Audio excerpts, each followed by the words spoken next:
একদিন আমরা সবাই চলে যাই, কেউ একটু বেশি মায়া রেখে যায়, কেউ একটু কম, মাঝে আরো কিছু অভিমান কিংবা আবদার রেখে যায়।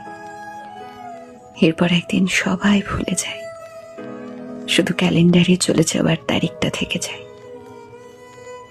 আমি এখনো অপেক্ষায় থাকি, কেউ একজন আমার বিদায় বেলায় বলে উঠবে, যাই বলবেন না বলুন হাসি,